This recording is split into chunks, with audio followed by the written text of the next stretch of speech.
Nos es muy grato saludarles, estimados televidentes, a ustedes que amablemente nos acompañan semana a semana. Gracias, muchas gracias por estar con nosotros. Y como ya sabe, en estos programas le anticipamos a usted, así muy de manera general, de qué vamos a hablar. ¿Y de qué vamos a hablar? Bueno, pues ni más ni menos que del primer encuentro nacional de centros e institutos de evaluación educativa que tuvo lugar en la ciudad de Ensenada del 8 al 9 de agosto de este presente año. Y bueno, allí pudimos nosotros apreciar pues la intención que tiene el Instituto Nacional de Evaluación Educativa de establecer una comunicación con los diferentes centros de evaluación en los estados. Y tuvimos la oportunidad, bueno, de ver a algunos, pues ya algunas autoridades específicas de la Junta de Gobierno del Instituto Nacional de Evaluación Educativa, como es el caso del maestro Gilberto Guevara Niebla, que estuvo ahí iniciando este programa. Pero antes de eso voy a saludar a mis estimados compañeros que están aquí con nosotros, luego de decirle que el tema se va a tratar específicamente de la participación de, pues no sé si será el director, pero del miembro de la Junta de Gobierno del Instituto Nacional de Evaluación, Gilberto Guevara Niebla, que tendremos la presencia del doctor Joaquín Caso Niebla también, de Edgar Irán Salar de Sonora, de la maestra Leticia González Cruz del Instituto de Evaluación Educativa del Estado de México, y bueno, también estarán algunas personas de el estado de Yucatán. Y por supuesto estará el ciudadano rector de la Universidad Autónoma de Baja California, el doctor Felipe Cuamea Velázquez, dado que el evento, estimados televidentes, se llevó a cabo precisamente en la Unidad de Evaluación Educativa del Instituto de Investigación y Desarrollo Educativo de la Universidad Autónoma de Baja California. Bueno, regresamos, estimados televidentes, gracias por seguirnos acompañando y ahora sí saludo a la doctora Cirila Banda Luna. ¿Cómo está? Gracias por estar con nosotros. Muy bien. Qué bueno que está bien. Y también al estimado doctor David Tanimoto, ¿cómo se encuentra? Bien, gracias, doctor. Sí, viene usted de muy lejos. De muy lejos. Sí, del Distrito Federal. Profundo, lejísimo, es lejísimo, 3,000 kilómetros de distancia. Y usted viene aquí de la colonia, ¿no? Sí, de aquí, muy cerquita. Muy cerquita, bueno. Bueno, pues ya que hemos saludado a nuestros muy buenos amigos, fíjense que hablar de la evaluación hoy en día y hablar del Instituto de Evaluación Educativa a nivel nacional o del Instituto de Evaluación Educativa a nivel estatal es hablar del futuro de la educación. Yo nada más quiero preguntarles una sola cosa. ¿Cómo ven el futuro de la educación a través del nacimiento de este Instituto de Evaluación Educativa que tiene ya su formalidad con una Junta de Gobierno, pero que tendrá su ley básica de carácter secundario, si ustedes quieren, apegada a la Constitución, el 26 de agosto que ya está por llegar? Y habrá muchos cambios. Nada más pregunto, ¿cómo ven venir todo esto? Porque vamos a escuchar a verdaderos expertos en conferencias, entrevistas y demás comentarios. ¿Cómo lo ve, doctora? Creo que es una de las posturas centrales que estuvieron durante el foro y es aquí donde se ve más cercano a realmente lograr una transformación educativa, porque si desde el órgano, desde el instituto, ya se está pensando que la evaluación va a ir haciendo durante el camino las formas de evaluar, como decía Gilberto Guevara Niebla, ¿no? ¿Cómo formamos una cultura de la evaluación? La cultura de la evaluación puede estar prescrita por un paradigma, por una teoría o por una mera técnica para salir del paso. Pero en esta ocasión observamos a un instituto que está preocupado por verdaderamente generar esta cultura de la evaluación en el estado de Baja California. ¿Qué les parece, doctores, si nos vamos a la presentación de la mesa de honor, en donde ellos dieron su mensaje a todos los ahí presentes, todos los que estuvimos, y queremos agradecer de pasadita la invitación, bueno, no de pasadita, ¿no? Queremos agradecer muy seriamente la invitación que nos hizo el Instituto Estatal de Evaluación Educativa y, bueno, el Instituto Nacional de Evaluación Educativa, y por supuesto nuestro agradecimiento también, ni más ni menos que a la COPACE, que es la Coalición para la Participación Social en la Educación, de quien recibimos la invitación también de su presidente, el licenciado Alfredo Bosleway. Así que, pues muchas gracias por habernos permitido estar en este evento. La presencia en este encuentro del INE y de los institutos estatales de evaluación de los estados de Sonora, Estado de México, Yucatán y Chiapas no es fortuita.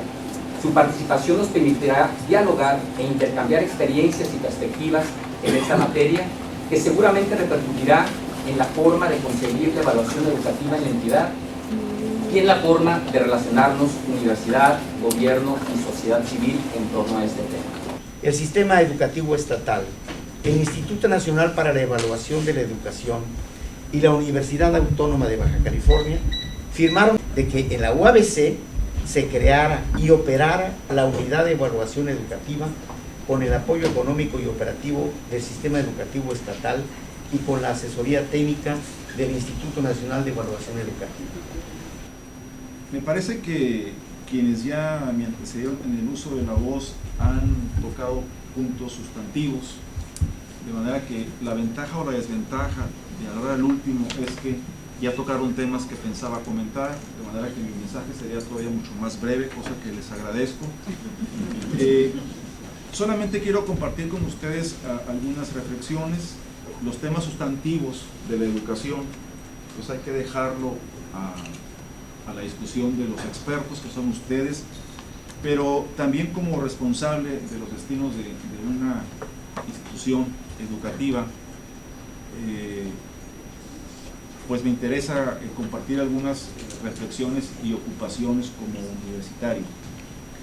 Celebro con mucho entusiasmo esta idea que se ha comentado aquí, de que una institución o un ente que evalúe tenga la independencia para tomar decisiones, para evaluar, pero más importante, que se genere la información necesaria para orientar el diseño y la aplicación de políticas públicas en materia educativa en todos los niveles que sea necesario. Quiero dejar constancia y un reconocimiento público al trabajo que ha hecho este instituto en sus investigaciones de mucho tiempo y por supuesto el trabajo que han hecho a través de la unidad de evaluación educativa. Reviso con mucho cuidado y con mucho detalle los informes de esta unidad, aunque no siempre venga a las reuniones anuales, pero sigo con la preocupación o con la inquietud de que todavía hay una enorme cantidad de información que se genera con los análisis que deberíamos de utilizar para tomar decisiones en beneficio de mejorar los niveles de la educación en Baja California, pero que es un ingrediente importante de que el diseño de la política pública se fundamente en información seria, con calidad científica, como la que hacen en este instituto, en esta unidad, y que seguramente lo hacen también en los centros de evaluación de otros estados de la República. A México, lo primero que llama la atención, porque al examinar el sistema educativo mexicano, es ¿qué es? El gran problema, ¿man? El centralismo. El centralismo. Si ustedes ven a Finlandia, no, váyanse a Finlandia y las escuelas, la descentralización es, la autonomía de la escuela es tan poderosa que digamos que el corazón del sistema educativo, podemos decirlo sin duda, está en la escuela. Aquí no podemos decir lo mismo. El corazón del sistema educativo lamentablemente sigue estando en la SEP, ¿verdad? Seguimos amarrados a un modelo centralizado de educación. Y bueno, hay que decir algo, la reforma que actualmente se está procesando, hay que reconocerle que es un esfuerzo más, como el de 92 también, porque el Acuerdo Nacional, ¿qué quería el Acuerdo Nacional? Pues descentralizar, transferir la administración de servicios educativos a los estados, y segundo, quería disminuir el poder del sindicato, creando los consejos de participación social. Porque si tú activas a la sociedad, como no se logró, ¿verdad?, el sindicato retrocede.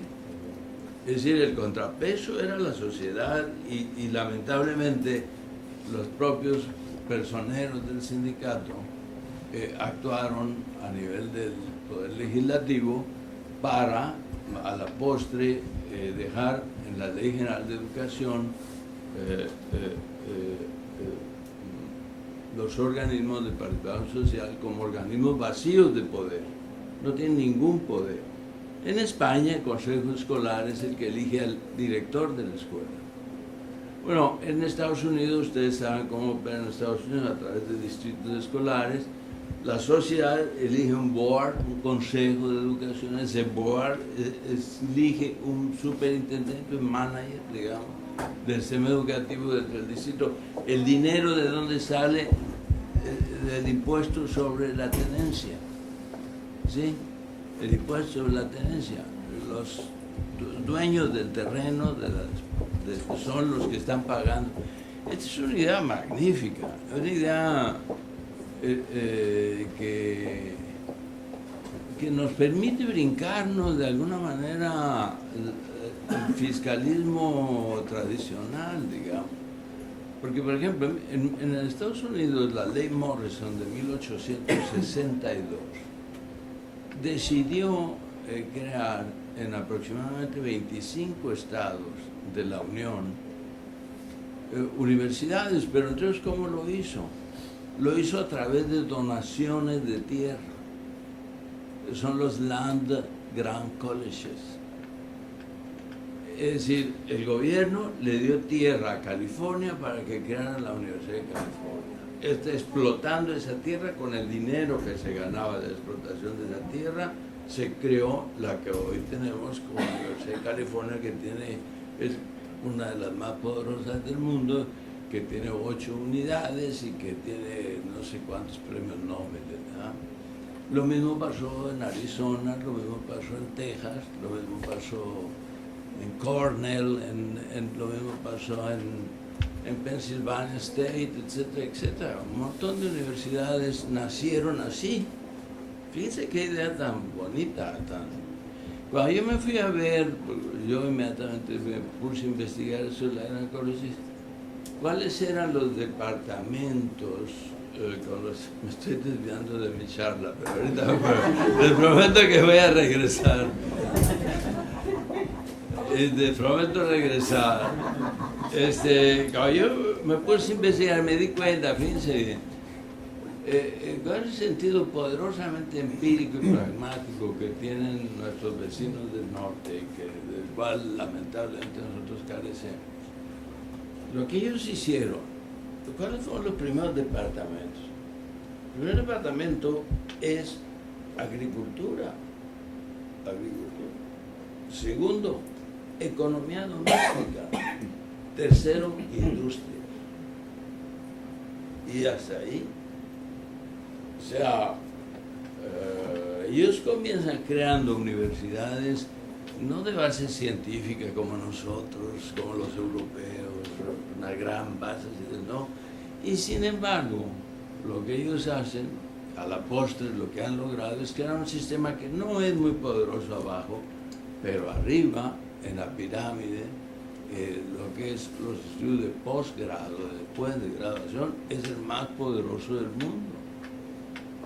Es decir, como que tenemos que aprender mucho de ese sentido práctico y pragmático que tienen los norteamericanos.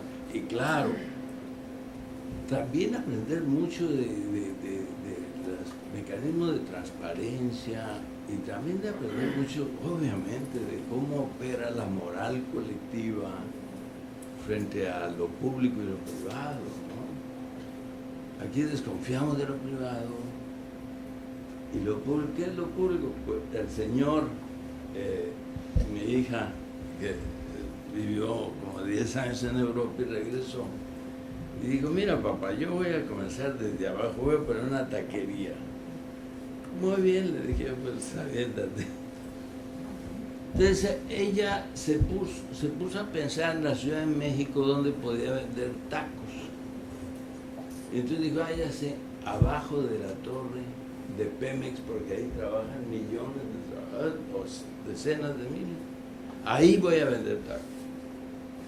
Y llegó mi hija, tenía 25 años de edad, muy segura de sí misma, yo quiero poner un puesto, pero vio que ya estaba lleno de puestos de tacos, fritangas, antihigiénicos, etcétera, ¿no? Entonces, no, pues yo voy a poner como en Barcelona, las Ramblas y no sé qué, y voy a poner aquí, total que inmediatamente le llegaron los taqueros y los negociantes, y digo, ¿sabes qué, señorita? Usted no se meta aquí. Para poner un taquero, cualquier negocio aquí, tiene que ponerse de acuerdo con fulano de tal, ¿no? Un pillo, un delincuente que vendía derecho de piso. Exacto, vendía los espacios. Y total que mi hija salió corriendo ahí. ¿Qué es lo público? Lo público es la banqueta. Lo público es de todos. Por eso yo tengo derecho a poner mi taquería aquí. ¿Me explico? Es decir, los que limpian, los que cuidan los espacios para estacionarse en la Ciudad de México, son los dueños de la calle, ¿no? Porque es pública, por eso me pertenece a mí. Y bueno, por extensión, los profesores de Guerrero y los de Oaxaca y los estudiantes de la UNAM y los estudiantes de Michoacán, de las normales, ¿verdad? Piensan con la misma lógica. Es decir, en realidad nos hemos dejado arrastrar. Yo creo, históricamente, tendríamos que buscar qué es lo que pasa con nosotros y tratar de enfrentar punto por punto, uno por uno de nuestros problemas. El problema es la herencia centralista que tiene México, de monstruoso centralismo, cefalismo que tiene el país. Y eso no se va a romper con esta reforma educativa, pero hay algo, una buena noticia que tiene esta reforma educativa, que por primera vez el gobierno se propone explícitamente, uno, darle poder a la escuela. Por primera vez, y en la Constitución, ¿no? En la reforma constitucional. Segundo, darle poder a educativo, o sea, pedagógico, a los secretarios de educación.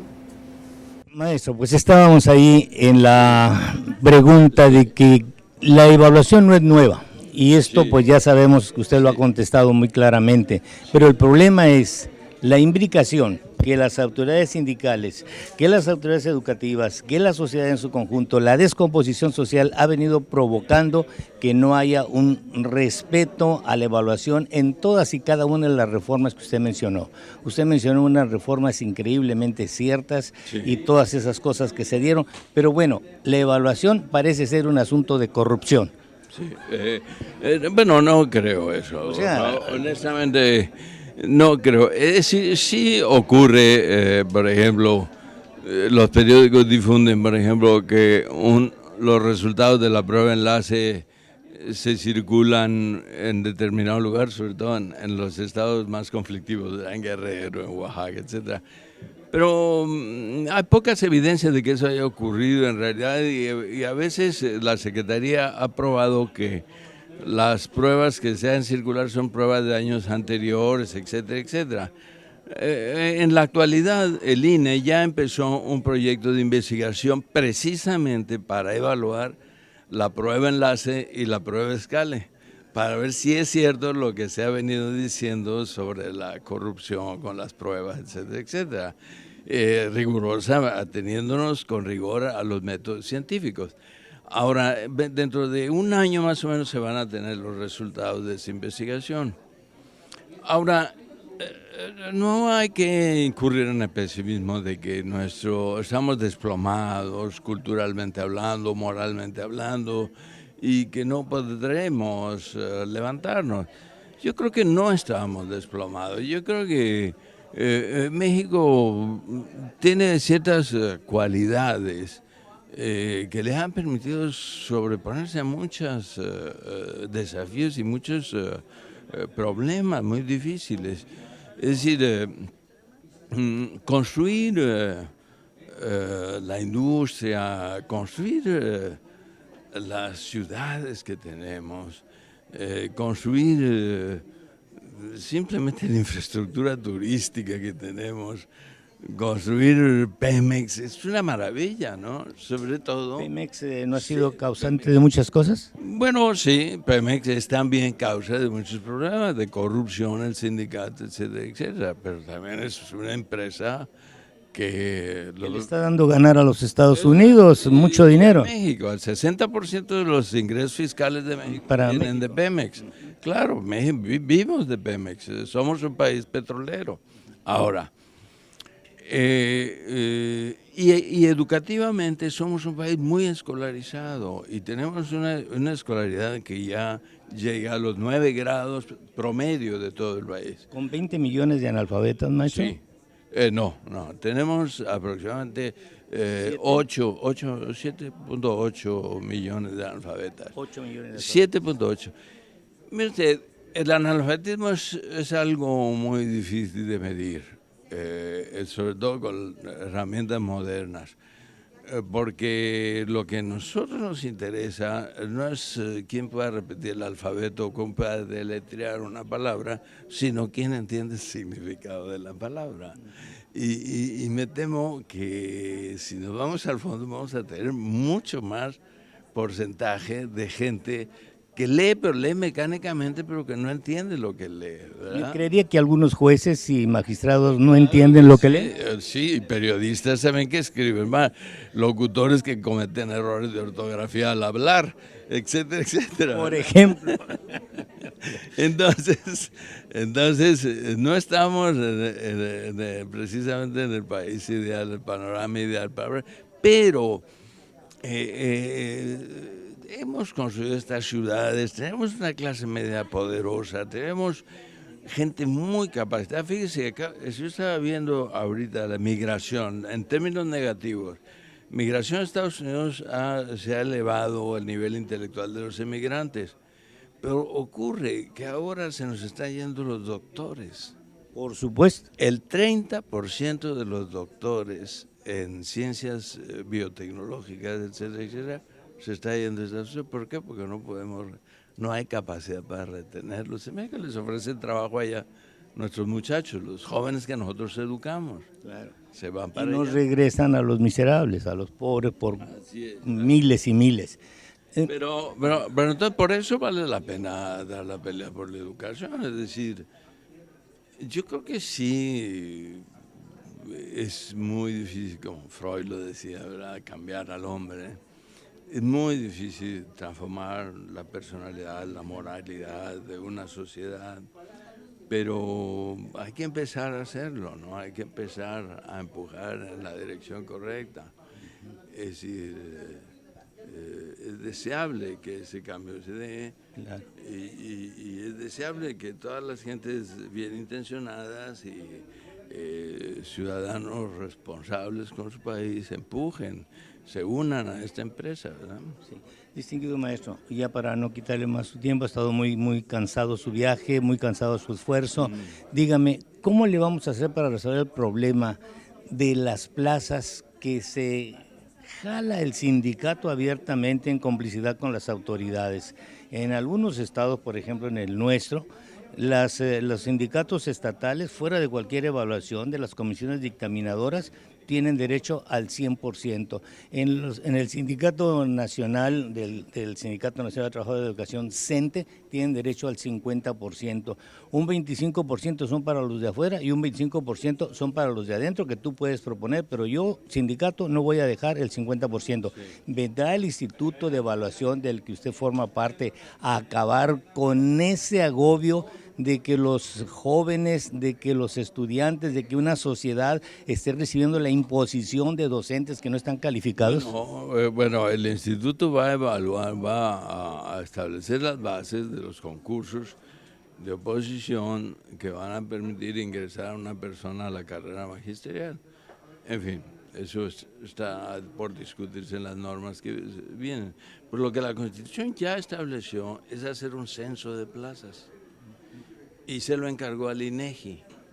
Entonces el INEGI está trabajando, y creo que para fin de este año va a terminar, para decirnos cuántas plazas reales existen, cuántas plazas fantasmas existen, dónde están trabajando los que detentan las plazas, etcétera, etcétera, etcétera. O sea, por primera vez vamos a tener un balance plaza por plaza en México. Y eso, yo espero, creo que el INEGI ya dijo que para diciembre estará completo eso. Doctor Guevara Niebla, ¿cómo ve? Es muy importante y una prioridad que cuando se habla de los gobernantes y los gobernados son dimensiones completamente distintas, que es lo que está señalando. Sí. Y algo fundamental es la percepción que tienen los gobernados sobre las acciones de los gobernantes, sobre las políticas públicas y entre las políticas públicas de evaluación. La evaluación, como bien señaló la doctora, no son bien vistas, a nadie nos gusta que nos evalúen en ninguna parte del mundo, no nada más en México, en Alemania, en Japón, en cualquier país que vaya usted, a nadie le gusta ser evaluado. Pero algo que es muy importante de la evaluación es tener el consenso, la credibilidad de esa evaluación. Claro. Porque claro. A nivel mundial, el 53% de la población mundial no cree que ha empeorado la corrupción en los gobiernos. Ah, sí, porque eso tratamos. Y aparte de que el 53% de la corrupción ha aumentado, es la percepción de la gente, hay algo muy importante, no hay credibilidad en las instituciones. Y para eso ahí le van algunos datos muy interesantes. Por ejemplo, el 91% de la población en México no cree en los partidos políticos. Y estamos hablando de un pacto por México que están haciendo partidos políticos. Pues, ¿cómo vamos a creer? De cada 10 personas, 9 no creen en los partidos políticos. De cada 10 personas en México, 8.7 no creen en la policía. Entonces no creemos en el Estado de Derecho, no creemos, por lo tanto, en que se esté actuando conforme a la ley. De cada 10 mexicanos, 8 no creen en los servidores públicos. De cada 10 mexicanos, 8 no creen en el Congreso de la Unión. De cada 10 mexicanos, 8 no creen en el Poder Judicial. Es decir, no hay una confianza en las instituciones. Pues no. Entonces, ¿cómo vamos a generar un instituto de evaluación que tiene que llegar directamente al consenso y a la credibilidad de la población? Para mí sería algo fundamental. Porque si vemos, no solo en México, sino como estamos señalando, a nivel internacional se tiene la percepción de que ha aumentado la corrupción y en México obviamente también. Entonces, lo primero, generar ese consenso implica dos vías. La cuestión legítima y la cuestión legal. Entonces, la cuestión legal es parte de lo que se ha también cuestionado y que yo creo que es donde se debe fortalecer en el primer ámbito, que es lo que ya se buscó, y en el segundo paso sería la legitimidad. Y esa legitimidad se va a lograr invirtiendo esta visión de los ciudadanos hacia las instituciones por un lado, y por otro lado que esas evaluaciones realmente funcionen para generar un nuevo modelo educativo donde hay una serie de vacíos y de cuestionamientos mundiales. Claro. Por ejemplo, ¿cómo vamos a transformar la mentalidad de los maestros del siglo XX con alumnos del siglo XXI cuando a nosotros nos enseñan de una forma lineal y totalmente conductual? ¿Cómo vamos a generar un nuevo pensamiento cognitivo y constructivista a través de una nueva lógica internacional cuando hay muchos vacíos que quedaron en el modelo educativo anterior y que ahora no son tangibles? Por eso yo señalaba que era muy importante los indicadores que se van a tomar en cuenta para generar ese consenso y obviamente para evaluar hacia dónde queremos ir y qué es lo que queremos hacer. No podemos seguir generando facultades o profesiones que no hay campo de trabajo. ¿Para qué queremos más médicos? ¿Para qué queremos más abogados? ¿Para qué queremos más psicólogos si está saturado el mercado? ¿Cómo vamos a generar una nueva lógica si no sabemos ni siquiera cómo vamos a construir un nuevo país a partir de nuevas fuentes laborales y una competencia internacional donde hablamos de que el dinero ya no es dinero, donde hablamos de que el mercado ya habla de otras cuestiones, como es el software, el hardware y otras cosas que no son tan tangibles? Claro, claro. Yo creo que para mí ese es el meollo del asunto en la educación, y que cuando hablamos de las dimensiones de México, si vamos al sur, sureste, entonces yo vengo, como usted señaló, vengo llegando del sur, y hablamos de una dimensión completamente distante del norte, ¿no? O sea, yo creo que las carencias que hay allá es una dimensión realmente extrema, ¿no? Y que cada vez parece que se polariza más, ¿no?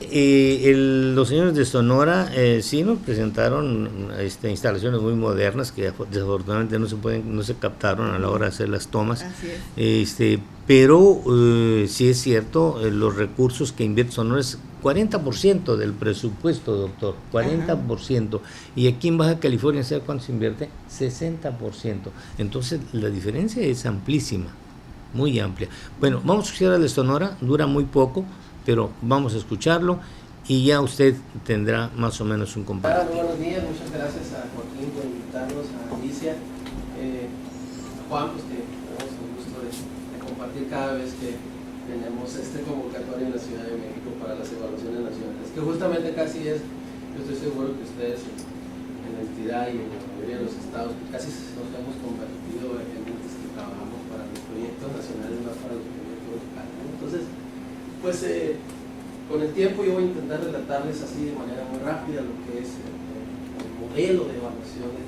maestros. Ya está por acá también con nosotros. Lo que es el modelo de Sonora, que es un modelo que ha ido evolucionando, por supuesto, fue el primero que se atrevió, a decir con esas palabras, ¿no?, a establecer pues una prueba cesal, ¿no?, que esto implicaba con la falta de expertise de gente que no conocía bien pues el funcionamiento y por la falta de cultura también en este país que había hace una década. El año que entra se tendrían 10 años de la creación del instituto. Les voy a platicar rápido de manera técnica lo que ustedes conocen y estructurar también parte de un software que nosotros ahí hemos diseñado que nos sirve justamente para interpretación de resultados. Y por último les voy a presumir un poquito logros que se han tenido y bueno, pues, como premisa fundamental a partir de la pregunta que nos hacíamos ayer aquí y la pregunta que nos seguimos haciendo todavía todos en México, es decir, cuáles son los alcances de la evaluación, para qué está sirviendo. Tenemos una década de evaluación y realmente están impactando en políticas educativas públicas. O sea, está habiendo un interés fundamental de las autoridades educativas después de los diagnósticos que nosotros elaboramos, porque finalmente la mayoría de nosotros llegamos al diagnóstico, nos decimos puntualmente cómo están las cosas en cada entidad. Y bueno, realmente pues ustedes saben a veces no es mucho lo que se va haciendo. Se tiene el reto, ahorita va el avance del 47% de las escuelas, remodelarlas todas en lo fundamental, porque bueno, hay escuelas muy viejas que pues no hay por dónde remodelarles, ¿verdad? Pero entonces la pintura, por supuesto, baños metálicos, pues que se supone que van a durar más. Entonces ha habido una gran inversión en el contexto y ahí están los resultados, ¿no? Faltan 2 años para poder aterrizar y ir al 100% de las escuelas. ¿Cuánto invierte en educación sonora? Es como el 43% del presupuesto. Que bueno, pues, el 90 y tantos % se iba a salario. Nos faltaría sacar esa relación ahora con la inversión que se está haciendo exclusivamente para la infraestructura. Yo hablo de 3,000 millones para la infraestructura, solamente. Sí, de esos 3,000 millones que directamente a través de obras nos están invirtiendo, hay una bolsa para que le dan en el modelo de gestión y de autonomía que se le está intentando dar a cada plantel escolar. Hay una bolsa de 100 millones de pesos anuales que los manejan a través de un fideicomiso los padres de familia, los comités de participación social en educación, con el director de la escuela. Entonces eso sirve para el agua, para el resto de cosas que hay. Entonces hay una intención real, objetiva, de ir dándole mayor autonomía de gestión a las escuelas maestras. ¿Qué es esa foto? Estos son las puertas de los baños metálicos del primer mundo, como si estuviera entrando a un mall ahí en Tucson. Pueden ir, no los estoy rollando. Este es el bebedero, ¿no? No, es que los hacían de mosaico y eso los quebraban. Es de puro metal. Estos son los baños remodelados, estos bebederos. Sí, Disculpa, hablabas tú de la análisis un poquito de humano tengo. Que tiene, ¿verdad? De los resultados del enlace. Da curiosidad saber si hay tiene contacto con los proyectos o con la investigación que haga la universidad, la UNISA. ¿Comparten algo? Sí compartimos. Hay que decir algo, y eso lo conocemos todos, no hay mucha investigación educativa en el país, no hay una base grande. Entonces, la verdad es que hay en la Universidad de Sonora 2, 3 maestros, aparte del maestro González Montesinos, que fue nuestro valor, de Tisteves, que la conocen muy bien el maestro, y del otro doctor, no me acuerdo, que nos han hecho solamente dos proyectos de investigación. No hay mucha investigación en la Universidad de Sonora. Yo recientemente platicaba con el rector, hacíamos un convenio, y bueno, me dice, pues es una asignatura pendiente, no se hace mucha investigación. La buena noticia para nosotros es que nosotros hacemos, pero la mala es que no es nuestra función, no es un centro como el que ustedes. Quiero hacer una sola pregunta para todo el auditorio del noroeste del país. Señor director, ¿cómo nos explica en pocas palabras el éxito de Sonora en este proceso que para todos es muy complejo? Pues yo creo que ha sido un proceso paulatino, producto de un conjunto de esfuerzos y de voluntades, diría yo, donde el gobierno ha asumido su parte, su rol fundamental en generar las mejores condiciones para el contexto.